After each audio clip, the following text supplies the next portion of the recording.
Today we're going to take a look at this. This is a microphone windscreen pop filter and recording shield. What's it used for? It's used for recording in an environment that may not be ideal for recording. Right now I'm speaking to you from a treated room. I'm surrounded by all sorts of sound-absorbing panels. But if I weren't in a space that isn't quite so well tuned for recording, this should help me get a better recording. What it is an enclosure in which you place a microphone, like my mic here, and it surrounds it with foam that keeps outside sound from coming in, and also some of the room reverb from coming in, and just picks up your voice through the front and through this pop filter that goes into the front. It's got a little adapter at the bottom for skinnier mics or a wider hole for bigger mics like mine. Now this is meant for use with side address microphones like my mic here. The hole's in the bottom, and once you place it on, you address the side of the microphone through this front panel here.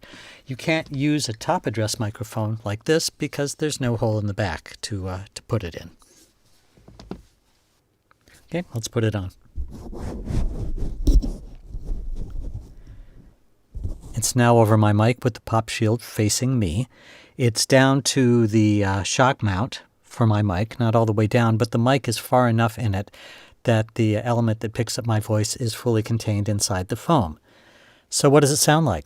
Anything different? Is it coloring the sound in any way? Is it improving the sound in any way? Let's do one more click here for reasons that will soon become clear, and we'll listen back. Let's find out what we have. Not surprisingly, it didn't make much of a difference. We're already in a treated space, and adding that extra padding around the microphone didn't make a huge difference. Now let's take a look at the clicks, and you'll see why I recorded the clicks.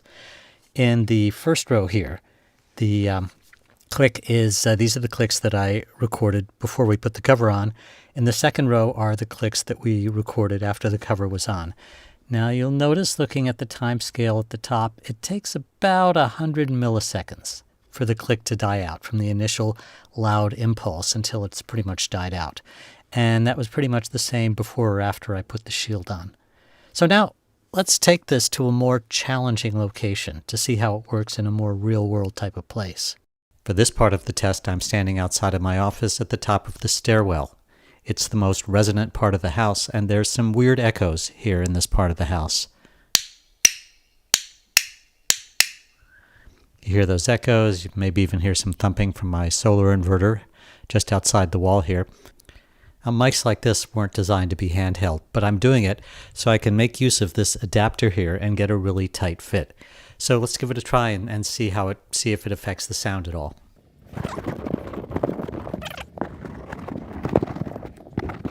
And here we are recording in my weirdly resonant hallway, and let's listen to see if it made any difference.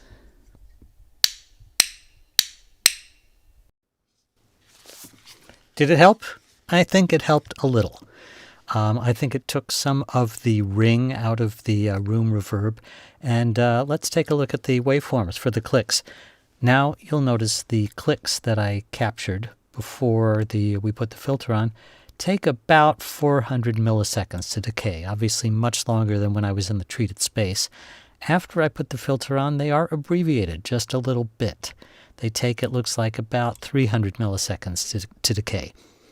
So the filter made a difference. Obviously, it did not turn my stairwell into a recording studio, and it's not going to do the same for your stairwell. But it helps, and when you are in a space where you don't have the ideal acoustic, this will help make a little bit of a difference and at least improve the recording you get.